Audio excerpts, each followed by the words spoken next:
Welcome to fragrant nature.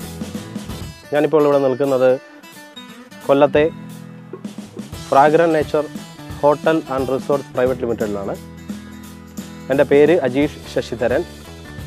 ഞാനിവിടുത്തെ സൂസ് ഷെഫാണ്. എൻ്റെ അടുത്ത് തന്നെ എൻ്റെ സഹായിയായിട്ട് ജിൽജിത്ത് ഉണ്ട്. അപ്പോൾ ഇന്ന് നിങ്ങൾക്കായി ഞാനിവിടെ ചെയ്യുവാൻ പോകുന്നത് സ്ക്വിഡ് അനാർക്കലി എന്ന് പറഞ്ഞ ഒരു ഡിഷാണ്. സ്ക്വിഡ് എന്ന് പറഞ്ഞാൽ നിങ്ങൾക്ക് എല്ലാവർക്കും അറിയാം. സ്ക്വിഡ് നമ്മുടെ സാധാരണ എല്ലാ മാർക്കറ്റിലും സുലഭമായി കിട്ടുന്ന കളമാരിയാണ്. സ്ക്വിഡ് ഗ്രില്ല് ചെയ്യാനായിട്ട് നമുക്ക് എന്തൊക്കെയാണ് ചേർക്കുന്നത് നോക്കാം. ആദ്യമായിട്ട് സ്ക്വിഡ് ഗ്രില്ല് ചെയ്യാനായിട്ട് അതിനകത്ത് അല്പം ജിഞ്ചർ ഗാർലിക് പേസ്റ്റ് ഇട്ടിട്ടുണ്ട്. സോൾട്ട് ഓൾറെഡി നമ്മൾ കറി ഉണ്ടാക്കുമ്പോഴും അതിനകത്തും സോൾട്ട് ചേർക്കേണ്ടതുകൊണ്ട് ആവശ്യത്തിന് മാത്രം സോൾട്ട് ചേർക്കുന്നു. അല്പം ബ്ലാക്ക് പെപ്പർ ചേർക്കുന്നു. പിന്നെ ഇതൊരു നോർത്ത് ഇന്ത്യൻ ഫ്യൂഷൻ ഡിഷ് കൂടാണ്, അതുകൊണ്ട് ഇതിനകത്ത് കുറച്ച് കസ്തൂരി മേത്തി ചേർക്കുന്നുണ്ട്. പിന്നെ എരിവ് കുറഞ്ഞ മുളക് പൊടി തന്നെ, നമ്മുടെ ഈ രണ്ട് രീതിയിലുള്ള മുളക് പൊടി നമുക്കിവിടെ ഉണ്ട്. അതിനകത്ത് എരിവ് കുറഞ്ഞതുകൊണ്ട് എരിവ് ഉള്ള മുളക് പൊടിയുണ്ട്. അതിനകത്ത് ഇപ്പം നമ്മൾ ഇതിന് വേണ്ടി ചേർക്കുന്നത് എരിവ് കുറഞ്ഞ മുളക് പൊടിയാണ്. അല്പം മഞ്ഞൾപ്പൊടിയുണ്ട്, ജീരകം പൊടിച്ചതിരിപ്പുണ്ട്, അതും അല്പം ചേർക്കാം.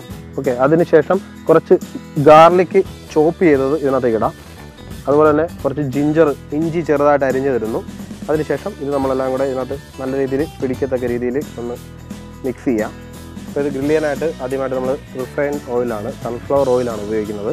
സൺഫ്ലവർ ഓയിലേക്ക് ഡയറക്റ്റായിട്ട് നമുക്ക് എണ്ണ ചൂടായി കഴിഞ്ഞാൽ ഉടനെ തന്നെ ഈ ഗ്രില്ല് ചെയ്യാൻ ആവശ്യമായ കലമാരി ഇട്ട് ഗ്രില്ല് ചെയ്തെടുക്കാം. അനാർക്കലിയുടെ ഗ്രേവി ഇതേ സമയം തന്നെ നമുക്ക് അനാർക്കലിക്ക് ആവശ്യമായ ഗ്രേവി തയ്യാറാക്കാം. അത് ഗ്രില്ല് ചെയ്ത സ്ക്വിഡ് അതിനകത്ത് ഇട്ട് കഴിയുമ്പോൾ ആ ഡിഷ് തയ്യാറായി കഴിയും. അപ്പം അത് വളരെ പെട്ടെന്ന് തന്നെ നമുക്ക് വീടുകളിൽ തന്നെ വളരെ നിസ്സാരമായിട്ട് ചെയ്യാവുന്ന ഒരു ഡിഷാണ്. അത് കൂടാതെ നമ്മൾ ഇതിനകത്തായിട്ട് ഉപയോഗിക്കുന്ന ഇൻഗ്രീഡിയൻസ് എന്ന് പറയുന്നത് ഇപ്പോൾ മാർക്കറ്റിൽ സുലഭമായിട്ട് കിട്ടുന്ന ഇൻഗ്രീഡിയൻസ് തന്നെയാണ്. അതിനകത്ത് പ്രത്യേകിച്ച് വേറെ എങ്ങും പോകേണ്ട ആവശ്യം തന്നെ ഇല്ല. അതുകൊണ്ട് എല്ലാവരുടെ വീടുകളിൽ തന്നെ നമുക്ക് പ്രിപ്പയർ ചെയ്യാവുന്ന സംഭവം തന്നെയാണ്. അപ്പോൾ ഓയിൽ ചൂടായി കഴിഞ്ഞാൽ ഉടനെ അതിനകത്തൊരു കുറച്ച് കസ്തൂരി മേത്തി ഒരു ജസ്റ്റ് മേത്തി, അല്പം ജിഞ്ചർ, കുറച്ച് ഗാർലിക്ക് ഇവ ആദ്യം സോട്ട് ചെയ്യണം, നന്നായിട്ട് സോട്ട് ചെയ്യുക. അതിലേക്ക് ആവശ്യത്തിന് മാത്രം ഗ്രീൻ ചില്ലി, ഞാൻ മുമ്പ് സൂചിപ്പിച്ചു, സ്പൈസി ആവശ്യമുള്ളവർക്ക് വേണമെങ്കിൽ കൂടുതൽ ആഡ് ചെയ്യാം. സ്പൈസി ആവശ്യമില്ല എങ്കിൽ അതിൻ്റെ അളവിനനുസരിച്ച് കുറയ്ക്കുകയോ കൂട്ടുകയോ ഒക്കെ ചെയ്യാവുന്നതാണ്. വീണ്ടും നല്ല ചെറുതായിട്ട് അരിഞ്ഞു വെച്ചിരിക്കുന്ന സബോള, നമ്മുടെ നാടൻ സബോള തന്നെ ചെറുതായിട്ട് അരിഞ്ഞു വെച്ചിരിക്കുന്ന സബോള ഇടുന്നു. നല്ല ഗോൾഡൻ ബ്രൗൺ ആയിട്ട് വഴറ്റിയെടുക്കണം. അതിന് ശേഷം നമുക്ക് അതിലേക്ക് കുറച്ച് മല്ലിയില അരിഞ്ഞത്, ജസ്റ്റ് അതിനാവശ്യമായ മസാല. മുളക് പൊടി തീരെ കുറച്ച് മതി, വളരെ കുറച്ച് മുളക് പൊടി, ഏകദേശം 1 ടീസ്പൂണോളം മല്ലിപ്പൊടി, അല്പം മഞ്ഞൾപ്പൊടി ഒന്ന് വഴറ്റുക. അതിലേക്ക് കുറച്ച് ജീരകപ്പൊടി ചേർക്കുക, വളരെ കുറച്ച് ജീരകപ്പൊടിയും കൂടെ ചേർക്കുക. അതിനുശേഷം നന്നായിട്ട് ചെറുതായിട്ട് അരിഞ്ഞു വെച്ചിരിക്കുന്ന തക്കാളി ഇതിലേക്ക് ഇടുന്നു. അനാർക്കലിയുടെ ഗ്രേവി ഏകദേശം തയ്യാറായിക്കൊണ്ടിരിക്കുകയാണ്. അപ്പോൾ അടുത്തായിട്ട് ഇതിനകത്ത് അനാർക്കലിയുടെ ഗ്രേവിക്ക് ആവശ്യമുണ്ടല്ലോ, ഇത് ഫ്രഷ് ആയിട്ടുള്ള കാഷ്യൂ നട്ട്സ് ആണ്. നമ്മുടെ സാധാ കശുവണ്ടി നന്നായിട്ട് വെള്ളം ഒഴിച്ച് നന്നായിട്ട് അരച്ചെടുത്തിരിക്കുന്നതാണ്. അത് ഒരു 2 ടീസ്പൂൺ അതിലേക്ക് ആഡ് ചെയ്യാം. അതും നന്നായിട്ടൊന്ന് ഈ ഗ്രേവിയോടൊപ്പം തന്നെ അതും ഒന്ന് വഴറ്റി എടുക്കണം. ഗ്രേവി ഉണ്ടാക്കുന്നതിന് വേണ്ടിയിട്ട് അല്പം കാഷ്യൂ ചേർത്തിരിക്കണം. അപ്പോൾ അതും ഈ മിശ്രിതത്തിൻ്റെ കൂടെ നന്നായിട്ടൊന്ന് മിക്സ് ചെയ്ത് ഒന്ന് ചെറുതായിട്ടൊന്ന് സോട്ട് ചെയ്തെടുക്കണം. ഇനി നമുക്ക് അല്പം വെള്ളം ആഡ് ചെയ്യാം. നന്നായിട്ടൊന്ന് മിക്സ് ചെയ്ത് കൊടുക്കുക. ജസ്റ്റ് ഒന്ന് തിളയ്ക്കണം. ഏകദേശം നല്ലൊരു തിക്കായിട്ടുള്ള ഗ്രേവി നമുക്ക് കിട്ടിക്കഴിഞ്ഞു. അതിനകത്ത് നമ്മൾ സാധാരണ പാല് തന്നെ ഒഴിച്ചു കൊടുക്കുന്നു.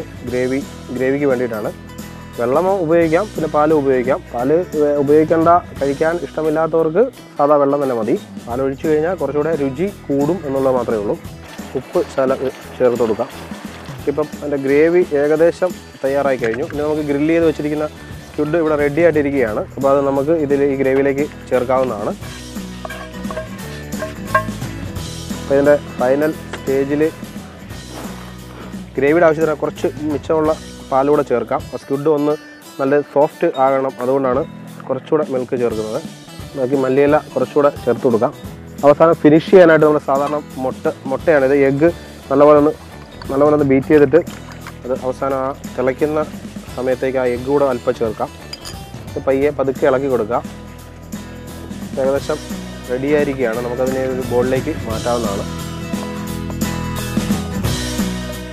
ഇതിൻ്റെ മുകളിലേക്ക് അല്പം മല്ലിയില ഇട്ട് ഗാർണിഷ് ചെയ്യാം. വേറെ ഒന്നിൻ്റെ ആവശ്യമില്ല, മല്ലിയില മാത്രം മതി. ഇതാണിപ്പോൾ സ്ക്വിഡ് അനാർക്കലി.